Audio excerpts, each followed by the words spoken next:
Sejam bem-vindos! Eu sou Carla Dantas e a partir de agora retomaremos a leitura do livro A Coragem de Ser Imperfeito, de Brené Brown. Mas antes de começar a nossa leitura, considere ser um inscrito em nosso canal. Assim você nos ajuda a levar a literatura para mais pessoas. Obrigada e vamos retomar a leitura.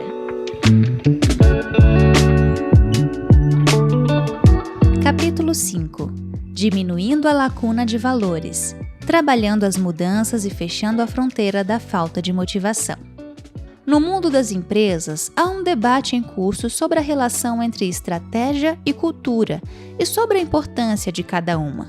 Enxergo estratégia como o plano de ação ou a resposta detalhada à pergunta: o que queremos conquistar e como vamos chegar lá? Todos nós, famílias, grupos religiosos, equipes de projeto, professores, temos um plano de ação. E todos refletimos sobre as metas que queremos alcançar e os passos que precisamos dar para sermos bem-sucedidos. A cultura, por outro lado, em vez de revelar o que queremos conquistar, diz muito sobre quem nós somos. Dentre as muitas definições complexas de cultura no contexto tratado aqui, aquela que mais coaduna com minha visão é a mais simples. Como pioneiros do desenvolvimento organizacional, Terence Deal e Alan Kennedy afirmaram: cultura é a maneira como fazemos as coisas por aqui. Gosto dessa definição porque me parece adequada para as discussões sobre todas as culturas, desde a grande cultura da escassez, sobre a qual escrevi no capítulo 1, até uma cultura organizacional específica, passando por uma cultura que define a minha família. As respostas às perguntas a seguir dizem muito sobre a cultura e os valores de um grupo, família ou empresa. Número 1. Quais comportamentos são recompensados aqui? E quais são punidos? 2. Onde e como as pessoas estão gastando seus recursos, dinheiro, tempo, atenção? Que regras e expectativas são seguidas, impostas e ignoradas? 4. As pessoas se sentem seguras e apoiadas ao conversarem sobre como se sentem e ao falar sobre as coisas de que precisam? 5. Quais são os tabus? Quem costuma defini-los? 6. Que histórias são lendas e que valores elas disseminam? 7. O que acontece quando alguém falha, decepciona ou comete um erro? 8. Como a vulnerabilidade, a incerteza, o risco e a exposição emocional é percebida? 9. Em que medida a vergonha e a culpa são predominantes e como elas aparecem? E 10. Qual é a tolerância coletiva para a inovação? O desconforto de aprender, tentar coisas novas e dar e receber feedback é normal ou há uma grande valorização do status quo?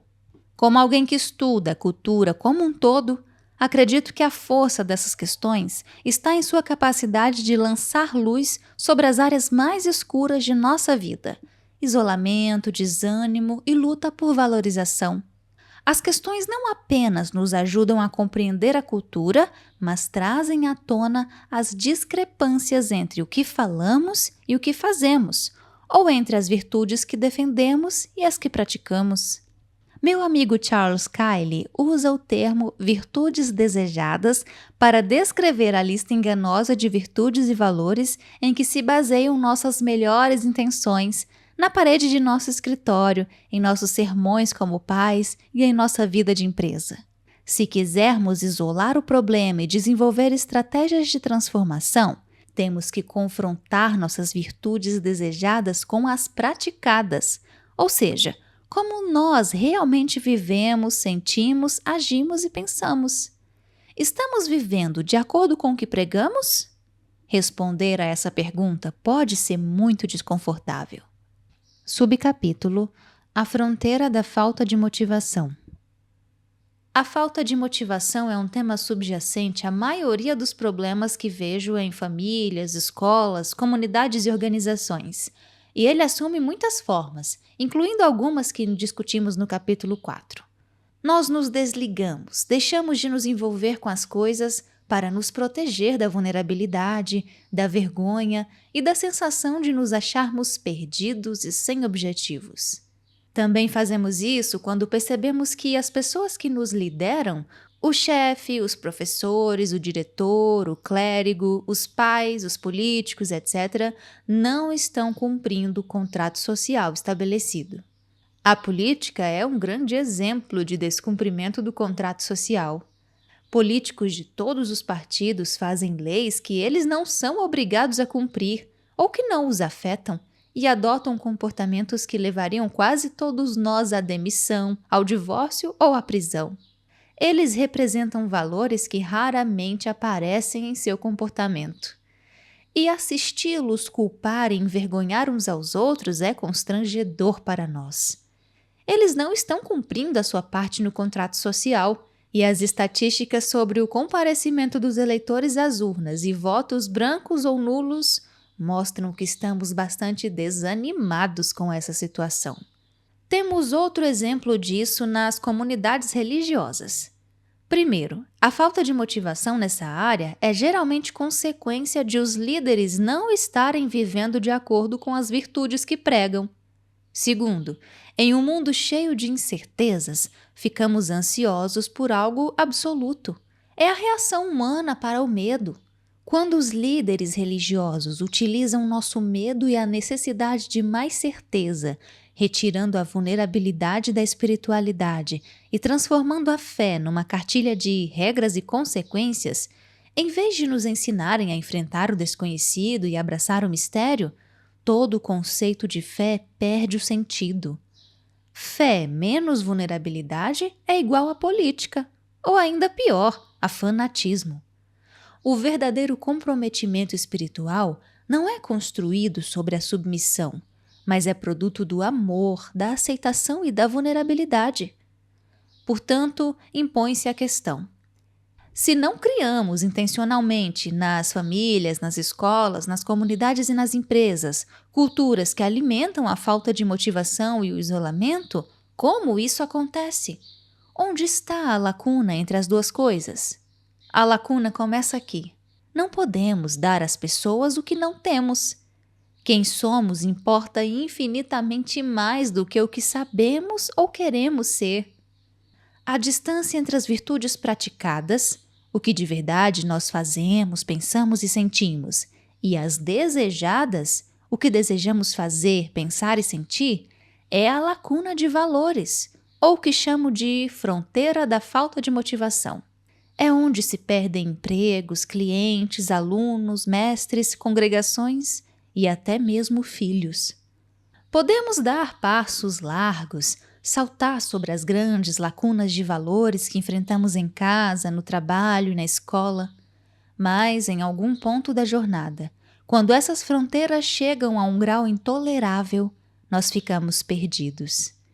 Essa é a razão por que as sociedades desumanizadas produzem os mais altos níveis de desmotivação. Elas criam lacunas de valores com os quais seres humanos reais não conseguem lidar. Vamos dar uma olhada em alguns temas comuns que surgem no contexto das famílias. Em cada um dos casos, há uma lacuna significativa entre as virtudes praticadas e as desejadas, formando-se essa perigosa fronteira da falta de motivação. Número 1. Virtudes desejadas: honestidade e integridade. Virtudes praticadas: arrumar desculpas e deixar rolar. A mãe está sempre dizendo aos seus filhos que honestidade e integridade são importantes e que colar na escola não é um comportamento tolerado. Um dia, quando eles entram no carro depois de uma compra demorada no supermercado, a mãe descobre que a moça do caixa não registrou as latas de refrigerante que estavam no fundo do carrinho. Em vez de voltar ao mercado, ela dá de ombros e diz: "O erro não foi meu. Eles estão tendo lucro de qualquer maneira." Número 2. Virtudes desejadas: respeito e responsabilidade. Virtudes praticadas: é melhor fazer da maneira mais rápida e fácil. O pai está sempre falando em casa sobre a importância do respeito e da responsabilidade. Mas quando Bob quebra de propósito o novo brinquedo de Sammy, está ocupado demais com seu BlackBerry para se sentar com os dois irmãos e ensinar a eles como cuidar das coisas do outro. Em vez de mandar Bob pedir desculpas e fazer as pazes com o irmão, Ele dá de ombros e pensa: garotos são assim mesmo, e manda os dois irem para o quarto. Número 3. Virtudes desejadas, gratidão e respeito. Virtudes praticadas, zombaria, desvalorização e desrespeito. A mãe e o pai se sentem desvalorizados e estão cansados das demonstrações de falta de respeito dos filhos.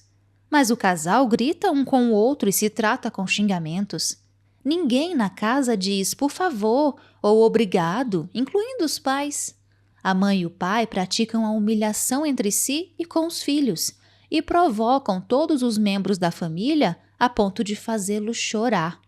O problema é que os pais estão querendo incutir padrões de comportamento, sentimentos e pensamentos que seus filhos nunca tiveram como modelo. Número 4. Virtude desejada, impor limites. Virtudes praticadas, rebeldia e frieza. Júlia tem 17 anos e seu irmão mais novo, Austin, 14. Os pais deles adotam uma política de tolerância zero para cigarro, bebidas alcoólicas e drogas. Infelizmente, isso não está funcionando. Os dois filhos já foram pegos fumando e Júlia foi suspensa do colégio porque a professora encontrou vodka em sua garrafa de água. Júlia olha para os pais com raiva e diz: vocês são os hipócritas! E aquelas festinhas regadas a álcool que vocês frequentavam na época do colégio? E quando mamãe foi presa? Vocês acharam graça quando nos contaram isso. Até fotografias nos mostraram. Agora vamos dar uma olhada no poder das virtudes alinhadas. Número 1. Virtudes desejadas e praticadas, vínculo emocional e sentimentos respeitosos. A mãe e o pai tentaram incutir na família uma ética de preocupação com sentimentos. Certa noite, Hunter chega visivelmente preocupado de seu treino de basquete. O segundo ano da faculdade tem sido difícil e o técnico de basquete está no seu pé. Ele joga a mochila no chão da cozinha e corre para o andar de cima da casa. A mãe e o pai estão na cozinha cuidando do jantar, mas reparam na atitude de Hunter. O pai desliga o fogão, a mãe comunica ao filho mais novo que eles estão indo conversar com Hunter e pede a ele que lhes dê esse tempo a sós. O casal sobe e se senta na beira da cama do filho. Sua mãe e eu sabemos que as últimas semanas têm sido bem difíceis, diz o pai. Não sabemos como você se sente, mas desejamos saber. Esse período também foi difícil nas nossas vidas e queremos estar ao seu lado nisso. Este foi um grande exemplo de como diminuir a lacuna de valores e fortalecer o vínculo. Na entrevista, o pai me contou que isso fez todos eles se sentirem muito vulneráveis e que chegaram até a chorar. Ele disse que compartilhar as próprias dificuldades da juventude com o filho realmente melhorou o relacionamento entre eles. Quero enfatizar que esses exemplos não são ficção. Eles foram citados em minha pesquisa. Sei que não podemos ser modelos perfeitos o tempo todo, mas quando nossas virtudes praticadas estão frequentemente em conflito com as expectativas da cultura que nos cerca, o descomprometimento é inevitável. Se a mãe está exausta depois de uma compra no mercado e vai embora sem pagar uma vez, pode até não ser um grande problema. Porém, se o "eu vou embora assim mesmo porque o erro não foi meu" se tornar uma regra, ela vai precisar flexibilizar suas expectativas em relação às transgressões dos filhos. Se ela liga o carro e vai embora sem pagar, mas logo depois se senta com seus filhos e diz com sinceridade: "Eu devia ter voltado e pagado pelo refrigerante, mesmo que o erro não tenha sido meu. Mais tarde vou voltar lá." E isso é incrivelmente forte. A lição aqui é permitido ser imperfeito e cometer erros nessa casa, mas eu quero viver de acordo com meus valores. Precisamos agir corretamente sempre que pudermos. O exemplo sobre a vodka no lugar da água é emblemático de um conflito comum entre pais e filhos. Ouço os pais dizerem o tempo todo: "Eu era terrível e fiz coisas que não quero que meus filhos façam. Devo mentir sobre o meu passado?" Como uma pessoa que também já aprontou das suas, não acho que a questão seja mentir ou não. É mais uma questão de o que e como contamos. Primeiro, nem tudo o que nós fazemos ou fizemos é da conta de nossos filhos. Da mesma forma que quando eles virarem adultos, nem tudo o que eles fizerem será da nossa conta. Portanto, devemos examinar a motivação para contar determinada história e deixar que o que estamos tentando ensinar aos filhos governe essa decisão. Segundo, ter uma conversa sincera com os filhos sobre drogas e bebida alcoólica e falar das experiências que tivemos com isso pode ser útil. Mas classificar o que vivemos como algo muito descolado, ressaltando a importância de ser rebelde, pode estar em desacordo com os valores que desejamos que nossos filhos adotem. Como demonstram esses exemplos de virtudes desejadas versus virtudes praticadas, se quisermos nos reconectar e retomar o vínculo com o outro, precisamos diminuir a lacuna de valores. Diminuir a lacuna de valores é uma estratégia de ousadia. Devemos prestar atenção no espaço que separa o lugar onde estamos do lugar onde queremos estar. E mais importante, precisamos praticar as virtudes que consideramos importantes em nossa visão de mundo. Diminuir a lacuna exige tanto acolher nossa vulnerabilidade quanto perseverar no enfrentamento da vergonha. Seremos cobrados a dar respostas como líderes, pais e educadores, de maneiras novas e incômodas. Não precisamos ser perfeitos, mas temos que estar atentos e comprometidos para alinhar nossos valores com nossas atitudes. E devemos estar preparados. Os gremlins vão agir com força máxima, pois eles gostam de atacar exatamente quando se está a um passo de pisar na arena, ficar vulnerável e assumir alguns riscos. Nos próximos 2 capítulos, vou utilizar os conceitos que introduzi aqui sobre como se arriscar corretamente e dizer o que é preciso fazer para promover o comprometimento e transformar a maneira como agimos no papel de pais, educadores e líderes. As 3 perguntas a seguir irão guiar estes capítulos. Número 1. Como a cultura da escassez influencia as escolas, as empresas e as famílias? 2. Como reconhecemos e combatemos a vergonha no trabalho, na escola e em casa? 3. Como podemos diminuir a lacuna de valores e viver com ousadia nas escolas, nas empresas e nas famílias? Capítulo 6. Compromisso perturbador. Ousadia para rehumanizar a educação e o trabalho.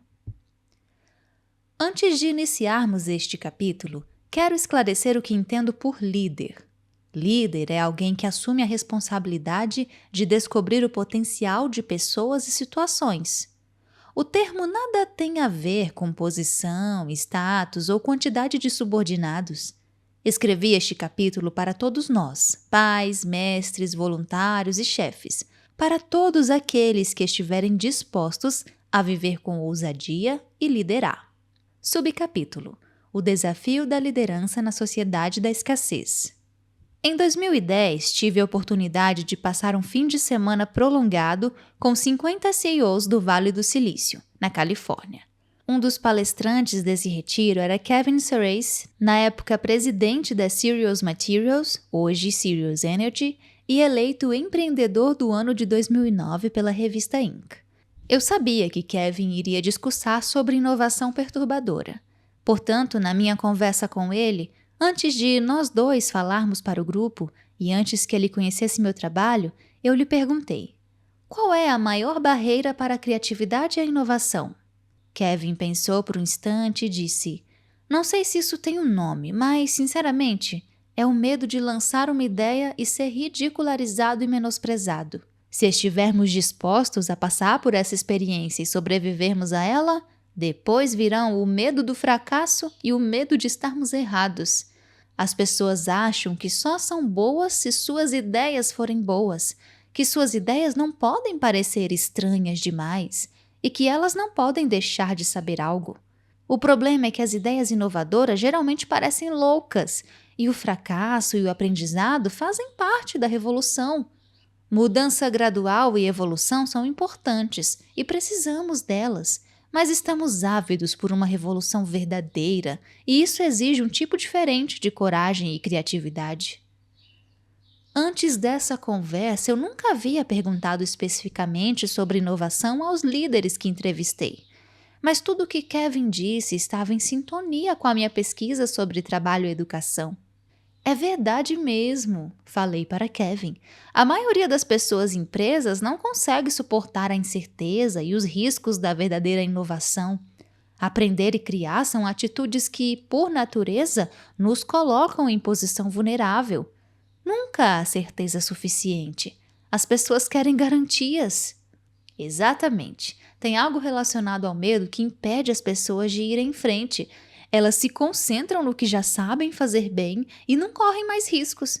Houve uma breve pausa em nossa conversa, até que ele me fitou e disse: "Vejo que você é pesquisadora.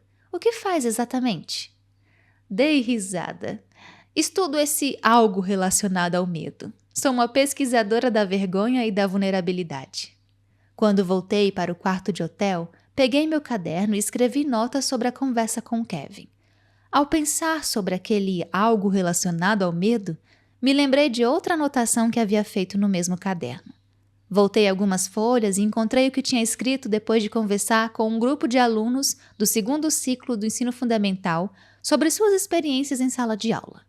Quando pedi a eles que me dissessem qual era a chave para o aprendizado, uma menina deu a seguinte resposta enquanto seus colegas assentiam com a cabeça.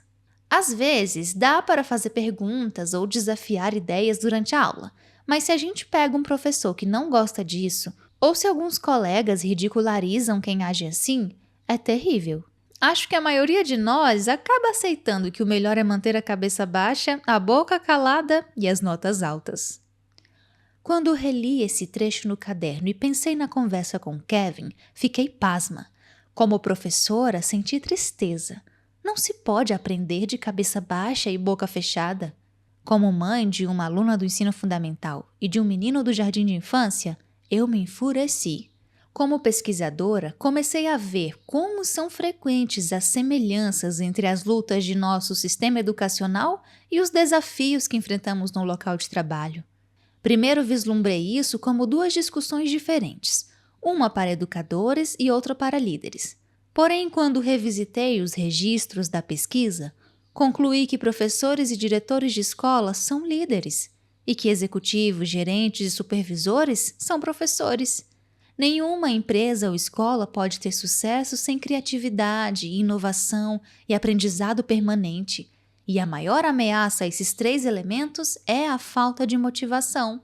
Pelo que aprendi com a pesquisa e pelo que observei nos anos em que trabalhei com líderes de escolas e de empresas de todos os tipos e tamanhos, acredito que devamos reexaminar completamente a questão da motivação. Para recuperar a criatividade, a inovação e o aprendizado, os líderes precisam se comprometer a rehumanizar a educação e o trabalho. Isso significa entender como o padrão de escassez está afetando a maneira como lideramos e trabalhamos, aprender a abraçar a vulnerabilidade, reconhecendo e enfrentando a vergonha. Isto é o que chamo de compromisso perturbador. No livro Fora de Si, Aprendendo a Ser Criativo, Ken Robinson é bastante incisivo ao falar sobre a necessidade dessa mudança, que vem a substituir o conceito ultrapassado de que as instituições humanas devem funcionar como máquinas. Ele escreve: "Por mais sedutor que o exemplo da máquina possa ser para a produção industrial, organizações humanas não são máquinas e as pessoas não são peças de uma engrenagem. Seres humanos têm valores, sentimentos, percepções, opiniões, motivações e histórias de vida, ao passo que engrenagens e rodas dentadas não os têm. Uma empresa não é a instalação física dentro da qual opera, é a rede de pessoas que nela atua. Não se engane, a reumanização do trabalho e da educação exige uma liderança corajosa. Conversas honestas sobre vulnerabilidade e vergonha são perturbadoras. O motivo pelo qual não costumamos ter essas conversas nas empresas é que elas lançam luz em cantos obscuros. Sempre que há consciência e entendimento, voltar atrás é quase impossível e traz consigo graves consequências. Todos queremos viver com ousadia. Se tivermos um vislumbre dessa possibilidade, nos agarraremos a ela com todas as forças. Não é algo que pode ser retirado de nós." Subcapítulo reconhecendo e combatendo a vergonha. Vergonha produz medo. Ela diminui nossa tolerância à vulnerabilidade e com isso atrofia a motivação, a inovação, a criatividade, a produtividade e a confiança.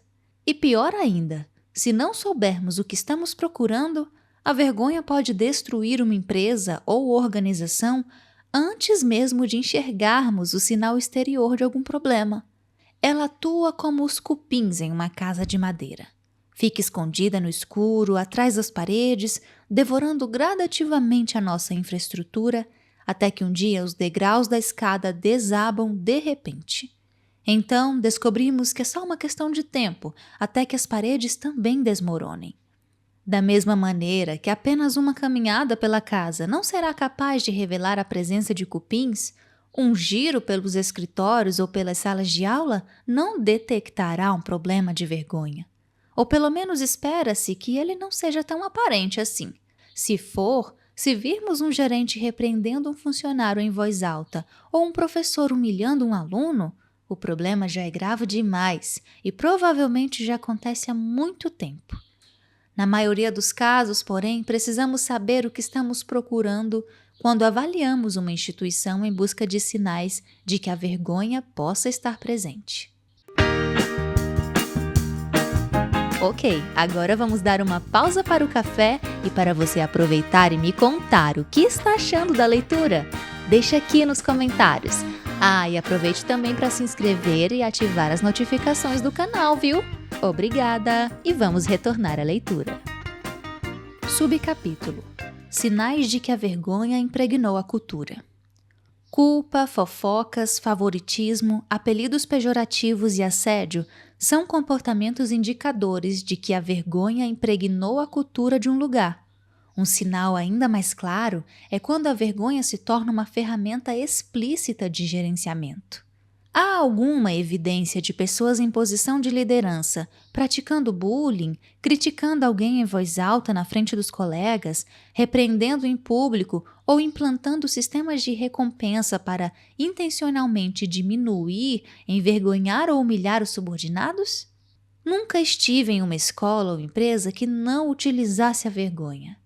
Não estou afirmando que instituições assim não existam, mas tenho minhas dúvidas. De fato, depois que explico como a vergonha funciona, um ou outro professor me aborda e revela que a utiliza como ferramenta regularmente. A maioria quer saber como mudar essa prática, mas uns poucos dizem com orgulho: a vergonha funciona. Uma razão para minha certeza de que a ferramenta da vergonha vigora nas escolas é saber que 85% dos homens e mulheres que entrevistei na pesquisa puderam se lembrar de algum episódio de vergonha nos tempos de escola que tenha mudado sua maneira de se enxergarem como alunos. O que torna isso ainda mais espantoso é que quase metade dessas recordações eram o que chamo de cicatrizes de criatividade.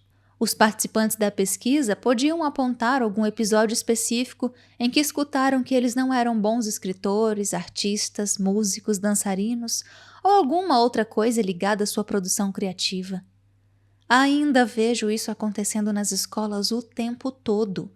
A arte é avaliada segundo padrões rigorosos e é dito às crianças, desde o jardim de infância, que elas não têm dons criativos. Isso nos ajuda a entender por que os Gremlins são tão bem-sucedidos quando se trata de criatividade e inovação. O Workplace Bullying Institute, instituto americano que monitora o bullying no local de trabalho, define essa prática como maus tratos repetidos, sabotagem que impede que um trabalho seja executado, abuso verbal, conduta ameaçadora, intimidação e humilhação. Uma enquete feita em 2010 pela Zogby International, a pedido da WBI, concluiu que cerca de 54 milhões de trabalhadores americanos, 37% da força de trabalho do país, já sofreram bullying no trabalho. Além disso, outro relatório da WBI revelou que, em 52,5% das vezes, os trabalhadores afetados disseram que os chefes nada fizeram para interromper o bullying. Quando vemos a vergonha sendo usada como ferramenta de gerenciamento e controle, Novamente, isso significa bullying, críticas na frente dos colegas, repreensões públicas ou um sistema de recompensa que intencionalmente humilha as pessoas. É preciso tomar providências claras, porque pode estar havendo uma infestação de cupins na empresa ou instituição. E devemos lembrar que isso não acontece da noite para o dia. É necessário também ter em mente que, se os funcionários forem obrigados a conviver constantemente com a vergonha, é certo que estarão repassando essa cultura para clientes, colaboradores, alunos e famílias. Portanto, se isso está acontecendo e pode estar circunscrito a uma unidade, a uma equipe de trabalho ou a pessoas específicas, é um problema que deve ser tratado imediatamente e sem o uso da vergonha como ferramenta. Aprendemos a sentir vergonha com nossa família e muita gente cresce acreditando que ela é um método eficiente e eficaz de governar as pessoas, conduzir uma turma e criar filhos.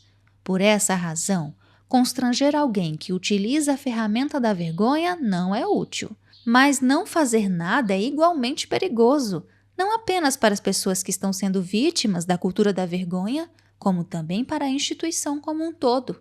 Há muitos anos, um homem se aproximou de mim após um evento e me disse: "Me entreviste, por favor. Sou consultor financeiro e você não vai acreditar no que acontece em minha empresa." Quando encontrei Dom para entrevistá-lo, ele me contou que onde trabalhava, os funcionários escolhiam a sua sala de trabalho a cada trimestre com base nos resultados financeiros.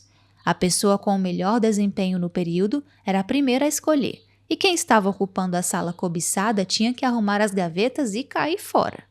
Ele balançou a cabeça e sua voz ficou um pouco rouca quando disse: "Como obtive os melhores resultados nos últimos 6 trimestres, seria possível pensar que eu gosto desse método. Mas eu não gosto. Na verdade, odeio isso. O ambiente ficou horrível." Ele me contou, então, que depois dos resultados do trimestre anterior, seu chefe entrou em sua sala, fechou a porta e lhe informou que precisaria remanejar as salas. A princípio, pensei que meus índices haviam caído, mas ele logo me disse que não importava se eu tinha os melhores resultados, nem se eu gostava da minha sala. O objetivo era aterrorizar os outros membros da equipe. Ele disse: "Rebaixá-los em público constrói o caráter. É motivador." Antes do final da nossa conversa, Dom me revelou que estava procurando emprego. "Sou bom no que faço e até gosto do meu emprego, mas não fui contratado para aterrorizar pessoas. Eu não sabia porque estava tão infeliz, mas depois de ouvir sua palestra eu descobri. É por causa da vergonha. Está pior do que nos tempos do colégio. Agora vou achar um lugar melhor para trabalhar e pode ter certeza de que meus clientes vão querer me seguir." No livro Pensei que Era Só Comigo, conto a história de Silvia, uma produtora de eventos na faixa dos 30 anos que deu início à nossa entrevista dizendo: "Eu queria ter sido entrevistada por você há 6 meses. Eu era outra pessoa, completamente oprimida pela vergonha." Quando lhe perguntei o que queria dizer com isso, ela explicou que ouvira uma amiga falar sobre minha pesquisa e resolveu se voluntariar, porque sua vida tinha sido transformada pela vergonha. Havia pouco tempo ela passara por uma importante reviravolta quando se viu na lista de perdedores em seu trabalho. Após 2 anos do que seu chefe chamava de um trabalho impressionante, vencedor, ela cometera seu primeiro grande erro, que custou à agência um cliente importante.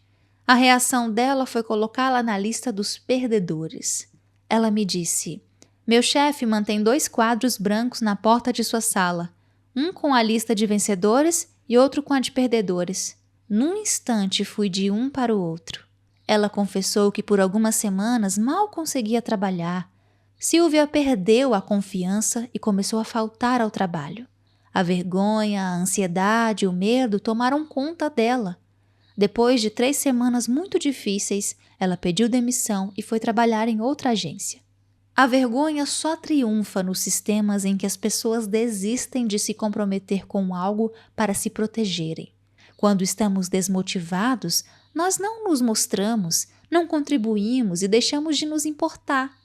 Além disso, a falta de motivação leva muitas vezes as pessoas a tentarem justificar todo tipo de comportamento antiético, incluindo a mentira, o furto e a desonestidade.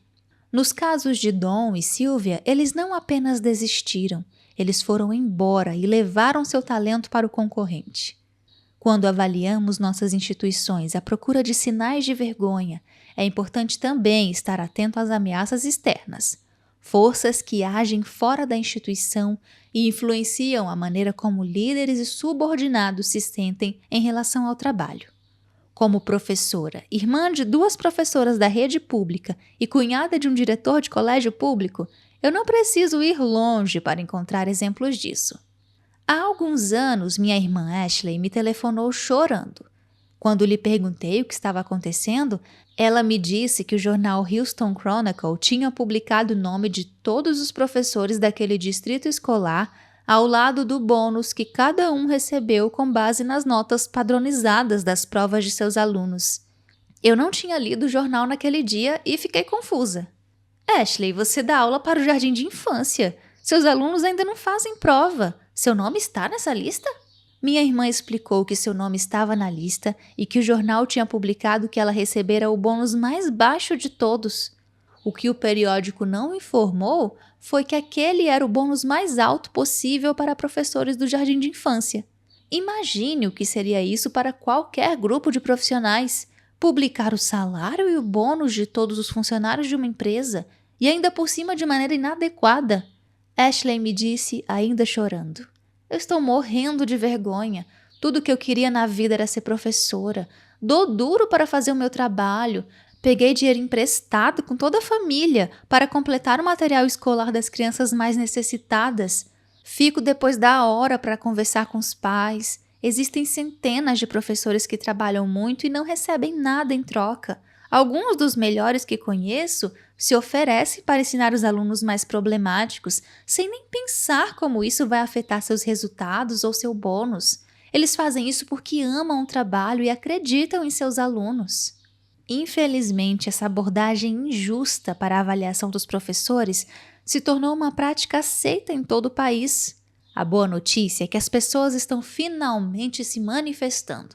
Em resposta à Corte de Apelação do Estado de Nova York, que determinou que as avaliações do desempenho individual dos professores da rede pública podiam vir a público, Bill Gates escreveu em um artigo para o The New York Times: desenvolver uma forma sistemática de incentivar os professores a melhorar é a ideia mais brilhante na educação de hoje. Mas uma maneira rápida de pôr tudo a perder é transformar isso em um exercício arbitrário de vergonha pública. Vamos criar um sistema que realmente ajude os professores a buscar o aprimoramento. Quando postei o artigo de Gates em minha página do Facebook, muitos professores deixaram comentários. A resposta de um professor mais experiente me comoveu. Para mim, ensinar é um ato de amor. Não se trata só de transferir informações, mas de criar uma atmosfera de mistério, imaginação e descoberta. Se eu começar a me desgastar por algumas decepções ou for sufocado por sentimentos de vergonha, não lecionarei mais. Os professores não são os únicos que enfrentam a vergonha que vem de fora da instituição, quase sempre veiculada pela mídia. Muitas vezes, quando falo para profissionais que são frequentemente caluniados, menosprezados ou mal compreendidos pelo público, como advogados, dentistas e profissionais do mercado financeiro, entre outros, eles me pedem que aborde esse assunto. Como líderes, a atitude mais eficiente que podemos tomar quando a mídia cometer algum abuso desse tipo é protestar, cobrar precisão e responsabilidade e mostrar como as pessoas foram prejudicadas. Em nível pessoal, podemos resistir, defendendo e estimulando as profissões que, pela própria natureza, operam na esfera do estresse individual. Eis a melhor maneira de pensar sobre a relação entre vergonha e culpa. Se a culpa estiver no volante, a vergonha estará no banco do carona. Nas empresas, nas escolas e nas famílias, culpar e apontar o dedo são sintomas de vergonha. As pesquisadoras da vergonha June Tenney e Rhonda Deering explicam que, nos relacionamentos baseados na vergonha, as pessoas medem, pesam e atribuem culpa. Elas escrevem: diante de qualquer resultado negativo, grande ou pequeno, alguém ou algo deve ser apontado como responsável e prestar contas. Afinal, se alguém é culpado e não sou eu, deve ser você. Da culpa surge a vergonha, e em seguida a mágoa, a negação, a raiva e a retaliação. Culpar alguém é descarregar dor e mal-estar. As pessoas culpam outras quando se sentem mal e experimentam alguma dor, quando estão vulneráveis, com raiva, magoadas, envergonhadas, frustradas. Não há nada produtivo no ato de atribuir culpa. Ele geralmente implica envergonhar alguém ou simplesmente ser maldoso. Se culpar os outros é um padrão na sua cultura, então a vergonha deve ser tratada como um problema. Subcapítulo: A cultura de esconder a verdade. Assim como a culpa é um sinal de instituições fundamentadas na vergonha, a cultura de esconder a verdade depende dela para manter as pessoas caladas e submissas. Quando uma instituição deixa transparecer que é mais importante proteger a reputação de um sistema e dos que detêm o poder do que proteger a dignidade humana de indivíduos ou comunidades, temos certeza de que a vergonha nesse lugar é sistêmica, que o dinheiro governa a ética e que ninguém assume responsabilidades. Isso acontece em corporações, ONGs, universidades, governos e até em igrejas, escolas e famílias. Em uma cultura empresarial em que o respeito e a dignidade dos indivíduos são tidos em alta conta, a vergonha e a culpa não atuam como estilo de gerenciamento. Não há liderança pelo medo. A empatia é um bem valioso. Assumir responsabilidades é uma regra e não uma exceção.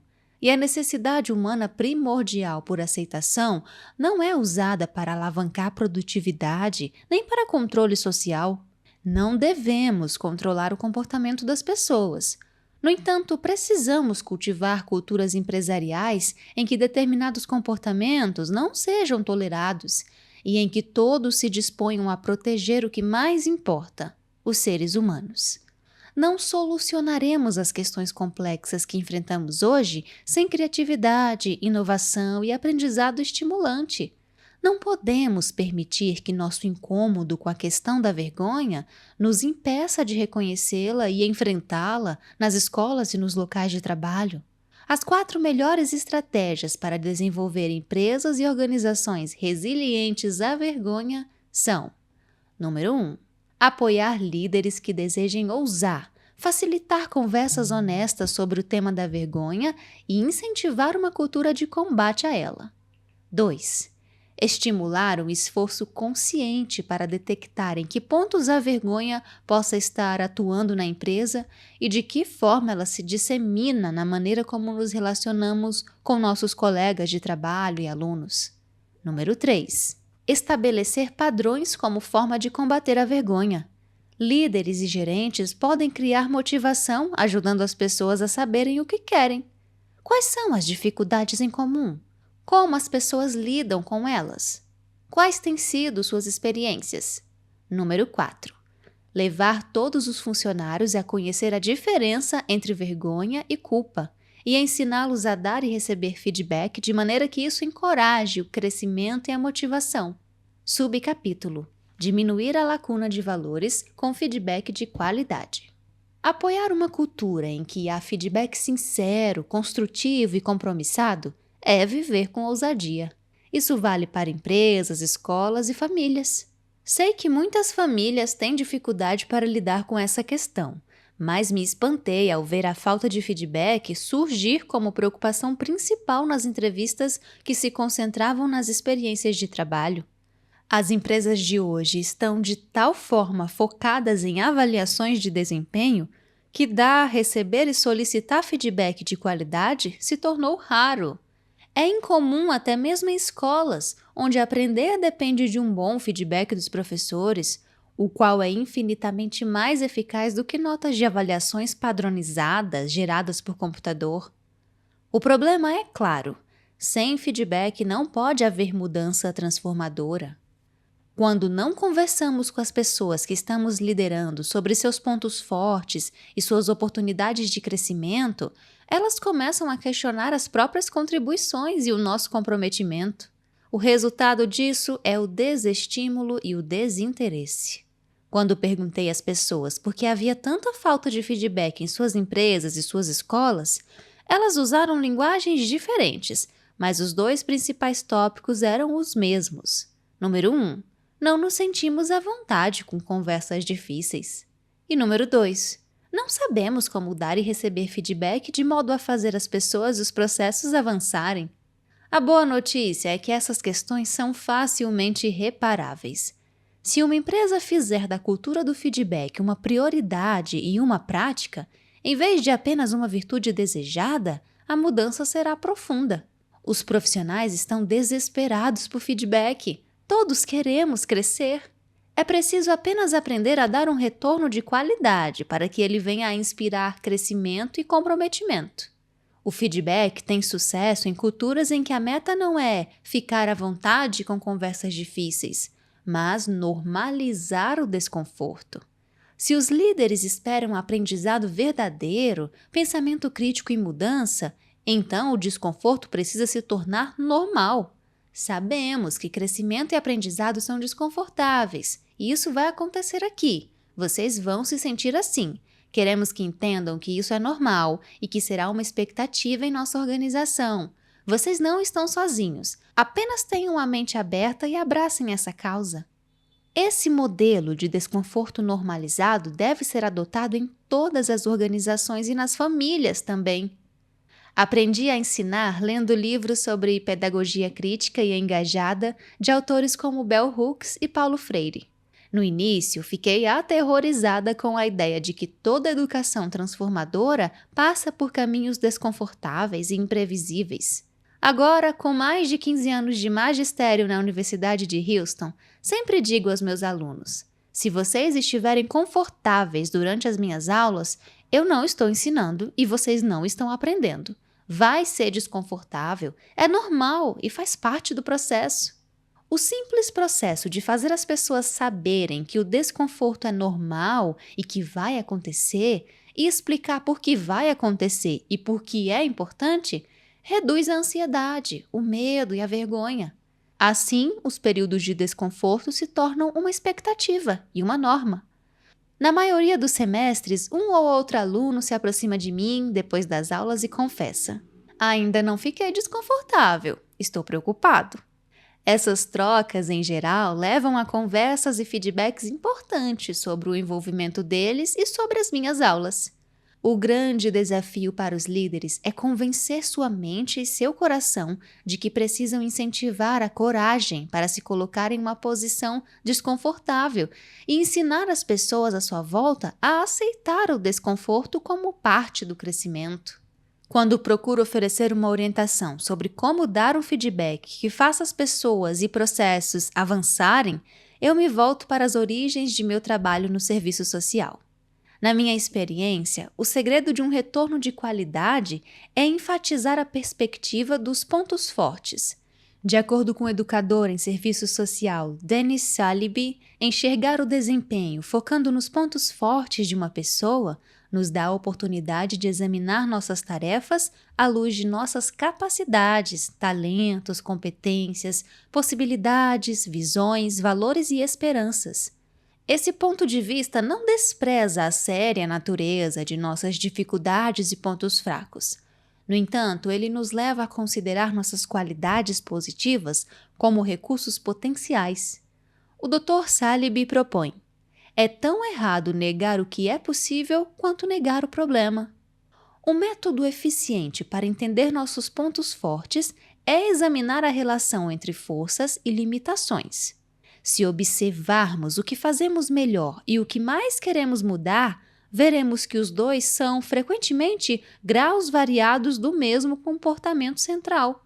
Quase sempre podemos cometer erros e, ao mesmo tempo, encontrar forças escondidas.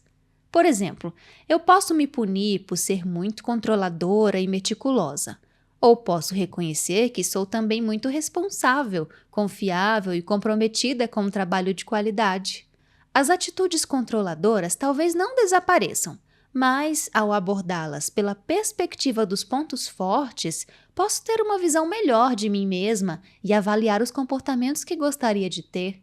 Quero enfatizar que a perspectiva dos pontos fortes não é uma ferramenta que apenas lança uma ênfase positiva sobre um problema e o considera resolvido, mas por nos capacitar, em primeiro lugar, a conhecer nossas forças, ela indica meios de as usarmos para enfrentar os desafios. Uma maneira de ensinar essa abordagem para meus alunos é levá-los a dar e receber feedback nas apresentações em sala de aula. Os alunos na plateia têm que identificar 3 pontos fortes e uma oportunidade de crescimento na apresentação do colega. É essencial que usem sua avaliação de pontos fortes para sugerir que a pessoa que apresenta o trabalho pode desenvolver uma oportunidade de crescimento específica. Por exemplo, pontos fortes. 1. Você conquistou meu interesse imediatamente com a sua história pessoal emocionante. 2. Você usou exemplos que são relevantes para a minha vida. 3. Você concluiu com estratégias práticas que se relacionam com o nosso aprendizado em sala de aula. Oportunidade. Suas histórias e seus exemplos fizeram com que eu me conectasse com você e com o que você disse, mas tive dificuldade para ler o PowerPoint e escutá-lo ao mesmo tempo. Eu não queria perder nada do que você estava falando, mas me preocupei também em não perder os slides. Você devia usar menos palavras nos slides, ou talvez apresentar o trabalho sem usá-los. Você me ganhou sem eles. Minha pesquisa deixou claro que a vulnerabilidade está no âmago do processo de feedback. Isso vale para quem dá, recebe ou solicita feedback. E a vulnerabilidade nunca vai embora, mesmo que estejamos capacitados e calejados em oferecer e receber retorno. No entanto, a experiência nos dá a vantagem de saber que podemos sobreviver à exposição e à incerteza, e que o risco vale a pena. Um dos maiores equívocos que vejo as pessoas cometerem no processo de feedback é se armarem. Para se protegerem da vulnerabilidade de dar ou receber retorno, elas se preparam para a briga. É fácil presumir que o processo de feedback só parece vulnerável para a pessoa que recebe o retorno, mas não é verdade. Um compromisso honesto em torno de expectativas e atitudes é sempre repleto de incerteza, risco e exposição emocional para todos os envolvidos. Eis um exemplo. Susana, que é diretora de uma grande escola, precisa falar com uma das professoras sobre várias reclamações de pais de alunos. Os pais manifestaram preocupação com o costume da professora de falar palavrões e atender ligações pessoais em seu celular durante a aula, enquanto permite que os alunos saiam da sala, façam bagunça e usem o celular também. Nessa situação, se armar pode assumir várias formas.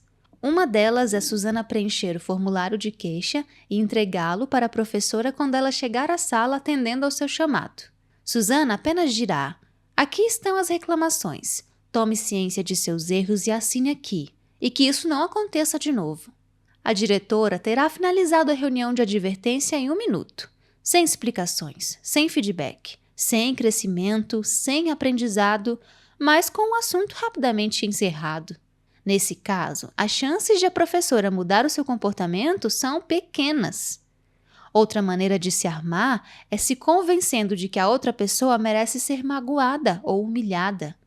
Assim como a maioria de nós, Susana se sente mais confortável com a raiva do que com a vulnerabilidade. Logo, ela aumenta a sua autoconfiança com uma pitada de superioridade. Estou cansada disso. Se esses professores me respeitassem, nunca fariam coisas como essas. Cheguei ao meu limite. Ela tem sido um problema desde o primeiro dia. Se ela fizer isso de novo, estará na rua. A oportunidade para o feedback construtivo e para o crescimento da relação foi pelo ralo. Mais uma vez, o assunto foi encerrado com rapidez, mas sem feedback, sem crescimento, sem aprendizado e, obviamente, sem mudança alguma. Admito que tenho pavio curto e que minhas emoções costumam estar à flor da pele. Sou muito boa em demonstrar raiva, porém não tão boa em demonstrar vulnerabilidade. Portanto, é fácil me armar antes de uma experiência vulnerável. Por sorte, este trabalho me ensinou que, quando me encho de superioridade, é sinal de que estou com medo. É um modo de me inflar e me proteger quando tenho medo de estar errada, de deixar alguém irritado ou de levar a culpa. Subcapítulo: Ocupar o mesmo lado da mesa. Em minha formação em serviço social, foi dada muita ênfase ao modo como conversamos com as pessoas, incluindo até mesmo onde e como devemos nos sentar. Por exemplo, não devo nunca falar com um cliente do outro lado da mesa. Dou a volta e me sento em uma cadeira bem na frente da pessoa para que não haja nada entre nós. Eu me lembro da primeira vez que fui procurar uma professora de serviço social a respeito de uma nota. Ela se levantou de onde estava, sentada atrás da mesa, e pediu que eu me dirigisse a uma pequena mesa redonda que havia em sua sala. Ela então puxou uma cadeira e se acomodou bem ao meu lado. Ao me armar previamente para aquela conversa, eu a tinha imaginado sentada atrás de sua grande mesa de ferro e eu toda cheia de valentia, mostrando a ela o meu trabalho e exigindo uma explicação para a minha nota baixa. Depois que ela se sentou ao meu lado, coloquei o trabalho sobre a mesa. Então a professora disse: "Estou feliz que você tenha vindo conversar comigo sobre o seu texto. Você foi muito bem. Adorei sua conclusão." E me deu um tapinha nas costas. Foi só aí que constatei que estávamos do mesmo lado da mesa. Totalmente desconcertada, falei quase sem pensar: "Obrigada, eu realmente me empenhei muito." Tenho certeza disso. Tirei alguns pontos pela formatação. Eu gostaria que focasse nisso e corrigisse o que foi marcado. Você deveria submeter o seu trabalho à publicação e não quero que erros de formatação a prejudiquem. Eu ainda estava confusa. Ela considera o meu trabalho publicável? Gostou tanto assim? A professora prosseguiu: "Precisa de ajuda com as normas de formatação? É complicado. Eu levei anos para dominá-las", disse ela. Um grande exemplo de normalização. Eu lhes assegurei que corrigiria a formatação e perguntei se ela poderia examinar o trabalho revisto. A professora concordou prontamente e me deu algumas dicas sobre o processo. Eu lhe agradeci pelo tempo e pela atenção que me dedicou e fui embora, agradecida pela nota e por ter uma professora que se importava comigo dessa maneira. Hoje, sentar no mesmo lado da mesa é a minha metáfora para feedback. Eu a usei para criar o meu checklist de feedback de qualidade. Sei que estou pronta para dar feedback quando estou disposta a me sentar ao seu lado em vez de no outro lado da mesa. Desejo colocar o problema na nossa frente em vez de entre nós ou esfregá-lo na sua cara. Estou pronta para ouvir, fazer perguntas e aceitar que possa não estar entendendo a questão completamente. Quero reconhecer o que você faz bem em vez de ressaltar os seus erros. Reconheça os seus pontos fortes e como você pode usá-los para vencer seus desafios. Posso chamá-lo à responsabilidade sem envergonhá-lo ou culpá-lo. Estou disposta a assumir a minha parte. Posso lhe agradecer sinceramente por seu empenho em vez de criticá-lo por suas falhas. Consigo explicar como solucionar esses desafios vai levá-lo a crescer e a aproveitar novas oportunidades. E consigo vivenciar a vulnerabilidade e a abertura que espero ver em você. Como a educação poderia ser diferente se alunos, professores e pais se sentassem no mesmo lado da mesa? Como o compromisso aumentaria se os líderes se sentassem junto de seus comandados e dissessem: "Obrigado por sua contribuição. Vejam como estão fazendo a diferença. Essa questão está colaborando para o seu crescimento e acho que podemos cuidar disso juntos. Quais são suas ideias para seguirmos adiante? Que papel acreditam que estou desempenhando nessa questão? O que posso fazer de diferente para ajudá-los?" Voltemos ao exemplo de Susana, a diretora que estava se armando de diversas maneiras. Se ela houvesse lido esse checklist, teria percebido que não estava pronta para dar feedback, para ser uma líder. Mas com as reclamações dos pais se amontoando em sua mesa, o tempo era um fator importante para Susana e ela sabia que a situação precisava ser resolvida. Quando se está sob pressão, pode ser muito difícil manter a mente equilibrada para oferecer um retorno de qualidade. Portanto, como criar um espaço seguro para a vulnerabilidade e o crescimento quando não nos sentimos abertos para isso? Feedbacks armados não proporcionam mudança duradoura e significativa. Ninguém é capaz de receber feedback ou assumir responsabilidade por alguma coisa quando está sendo duramente criticado. Nosso instinto de defesa toma conta e nos protegemos. A melhor escolha de Susana é vivenciar a abertura que ela espera ver e solicitar feedbacks a seus colegas. Quando entrevistei participantes que valorizavam retornos de qualidade e trabalhavam nisso, eles falaram sobre a importância de solicitar feedbacks de seus pares, pedir conselhos e se imaginar no lugar do outro numa situação difícil. Se não estivermos dispostos a solicitar feedback e recebê-lo, nunca seremos bons em oferecê-lo. Se Susana puder superar os próprios sentimentos, de modo a estar presente e aberta diante de sua funcionária, ela terá muito mais chance de conseguir as mudanças que deseja. Alguém pode questionar: o problema da funcionária de Susana é pequeno e bem fácil de resolver. Por que ela precisa perder tempo pedindo conselhos a um colega para um problema como esse? É uma boa pergunta que leva a uma importante resposta. O tamanho, a gravidade ou a complexidade de um problema nem sempre determinam nossa reação emocional a ele. Se a diretora não se sentar no mesmo lado da mesa com a professora, mesmo em se tratando de um problema simples ou de uma transgressão clara, nenhuma mudança significativa será alcançada. O que Susana pode aprender com seus pares é que ela foi realmente perturbada por essa professora específica ou que está se armando porque um comportamento antiprofissional está se tornando uma norma perigosa nesse grupo de docentes. Dar e solicitar feedback tem a ver com aprendizado e crescimento, e entender quem somos e como reagimos às pessoas à nossa volta é a base desse processo. Mais uma vez, não há dúvida de que oferecer um feedback de qualidade pode ser uma questão das mais difíceis para se trabalhar. É bom lembrar, no entanto, que vitória não é receber feedback de qualidade, nem evitar dar retornos difíceis. Vitória é se desarmar, se mostrar e se comprometer. Subcapítulo: A coragem para estar vulnerável. Há algum tempo dei uma palestra no Centro Wolf de Empreendedorismo da Universidade de Houston. O programa, que reúne cerca de 40 alunos de graduação com alto rendimento e seus mentores, oferece um abrangente treinamento na área de negócios e é considerado o maior projeto de empreendedorismo em nível de graduação acadêmica dos Estados Unidos. Fui chamada para falar aos estudantes sobre vulnerabilidade e o poder da história pessoal. Durante o período de perguntas e respostas após a palestra, um dos alunos colocou uma questão que tenho certeza de que é frequente na cabeça das pessoas que me ouvem falar sobre vulnerabilidade.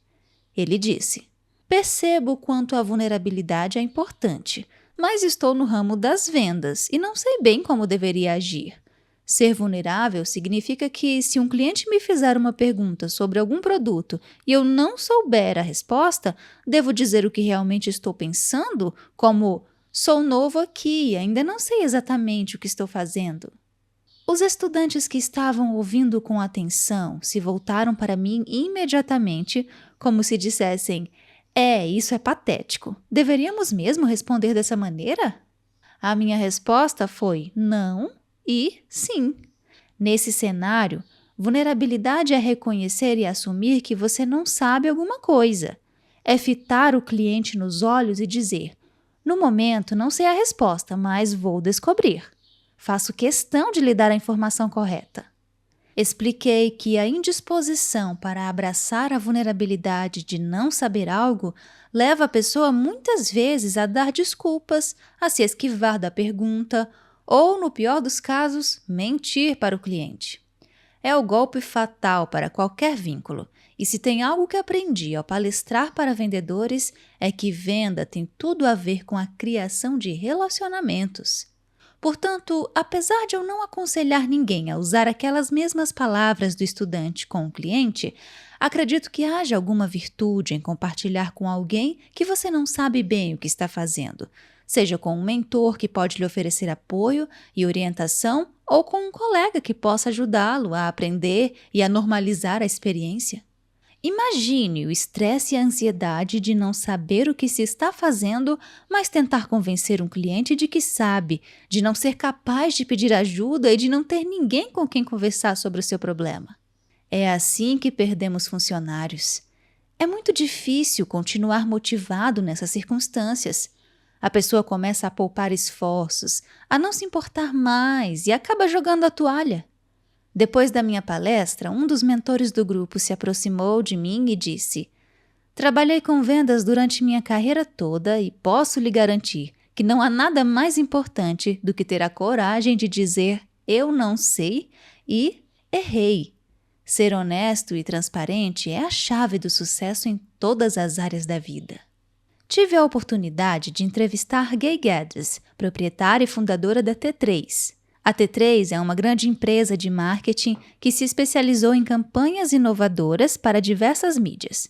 Em 1989, com os $16.000 de seu plano de previdência, Gay realizou seu sonho de abrir uma agência de publicidade. Após acumular várias contas locais e regionais, hoje a T3 está entre as maiores agências do setor presididas por uma mulher. Com escritórios em Austin, Nova York e São Francisco, a T3 tem clientes como Microsoft, UPS, JP Morgan Chase, Pfizer, Allstate e Coca-Cola. Seu dinâmico tino para negócios, aliado à sua cultura empresarial, levaram Gay a obter reconhecimento nacional. Ela esteve na lista das 25 maiores mulheres empreendedoras da revista Fast Company e na lista dos 10 maiores empresários do ano da revista Inc. Comecei a entrevista contando a ela que um jornalista de negócios me dissera que, diferentemente dos executivos de empresas que estão protegidos por camadas de sistemas, os empresários não podem se dar ao luxo de ficar vulneráveis. Quando perguntei a Gay o que achava dessa declaração, ela sorriu e disse: "Quando a gente se fecha para a vulnerabilidade, se fecha para as oportunidades."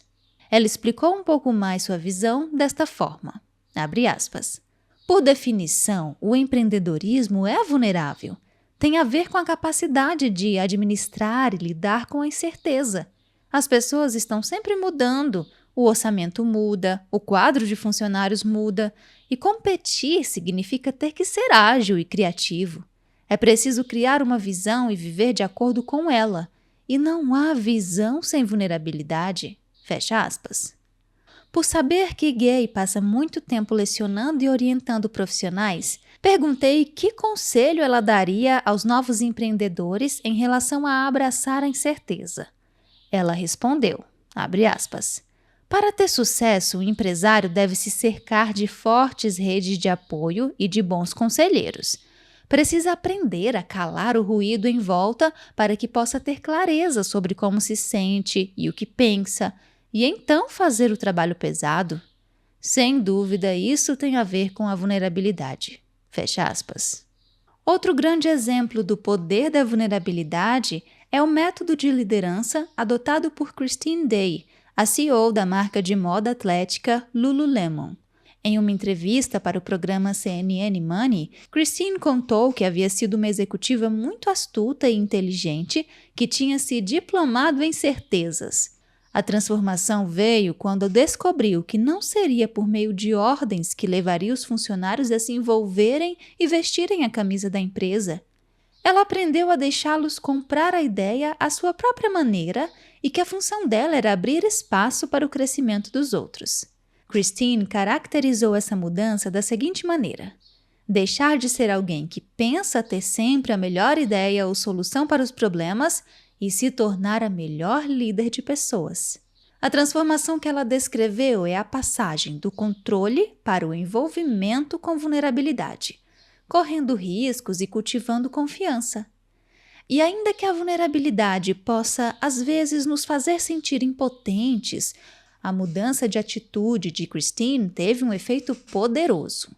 Ela aumentou o número de lojas de 71 para 174, enquanto o faturamento saltou de $297 milhões para $1 bilhão. E as ações da Lululemon subiram 300% desde sua primeira oferta pública em 2007. Em outra entrevista, Christine falou sobre o conceito de vulnerabilidade como origem da criatividade, da inovação e da confiança. Um de seus princípios de liderança é encontrar os mágicos. Como ela mesma explica, Assumir responsabilidades, correr riscos e ter espírito empreendedor são qualidades que procuramos em nossos funcionários. Queremos pessoas que tragam sua própria magia.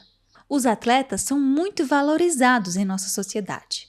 Eles estão acostumados tanto a ganhar quanto a perder. Sabem como lidar com a derrota e como revertê-la. Ela enfatizou também a importância de permitir que as pessoas cometam erros. Nossa regra de ouro é: se você estragou, você conserta. Nos negócios, nas escolas, nas comunidades religiosas, em qualquer sistema, podemos saber bastante sobre como as pessoas estão comprometidas com a vulnerabilidade ao observar com que frequência e com que abertura nós as ouvimos dizer: eu não sei, preciso de ajuda, eu discordo, podemos conversar sobre isso? Não deu certo, mas aprendi muito. Sim, eu fiz isso. É disso que eu preciso. É assim que eu me sinto. Eu gostaria de um feedback. Posso saber o que você acha? O que posso fazer melhor da próxima vez? Você me ensina a fazer isso? Tive participação nessa questão. Aceito responsabilidade por isso. Estou à sua disposição. Quero ajudar. Vamos em frente. Peço desculpas. Isso significa muito para mim. Obrigado. Para os líderes, a vulnerabilidade geralmente é percebida e sentida como algo desconfortável. No livro Tribos, Precisamos de Vocês para Liderar os Estados Unidos, Seth Godin escreve: é difícil encontrar liderança porque poucas pessoas estão dispostas a enfrentar o desconforto exigido para ser um líder. Essa escassez torna a liderança valiosa. É desconfortável se destacar perante estranhos. É desconfortável propor uma ideia que pode fracassar. É desconfortável desafiar o status quo. É desconfortável resistir ao desejo de se acomodar. Quando identificamos o desconforto, achamos o lugar onde um líder é necessário. Se alguém não está desconfortável em sua posição de liderança, é quase certo que não está alcançando seu potencial máximo como líder. Quando consultei os registros da pesquisa e li as anotações das entrevistas que fiz com os líderes, fiquei imaginando o que os alunos diriam para os professores e o que os professores diriam para os diretores se tivessem a oportunidade de solicitar a liderança de que precisam. O que queremos que as pessoas saibam sobre nós e o que precisamos delas? Quando comecei a redigir as respostas para essas perguntas, notei que elas soavam como um decreto, um manifesto. Manifesto pela liderança com ousadia. Para executivos e professores, para diretores de escola e gerentes, para políticos, líderes comunitários e tomadores de decisão. Nós queremos nos mostrar, queremos aprender e queremos inspirar pessoas. Fomos criados para os relacionamentos, para a curiosidade e para o envolvimento. Procuramos o sentido das coisas e temos um profundo desejo de criar e contribuir. Desejamos correr riscos, acolher nossa vulnerabilidade e ser corajosos. Quando aprender e trabalhar se tornarem desumanizados, quando vocês não nos enxergarem mais e não estimularem nossa ousadia, ou quando só virem aquilo que produzimos ou a maneira como cumprimos as tarefas, nós nos afastaremos daquilo que o mundo mais precisa de nós, nossos talentos, nossas ideias e nossa paixão. O que pedimos é que se envolvam conosco, revelem-se ao nosso lado e aprendam algo que venha de nós. Dar feedback é uma atitude de respeito. Quando não há conversa sincera sobre nossas forças e nossas oportunidades de crescimento, nós questionamos a nossa contribuição e o seu comprometimento. Acima de tudo isso, pedimos que vocês se mostrem, que se deixem ser vistos e que sejam corajosos. Ousem conosco.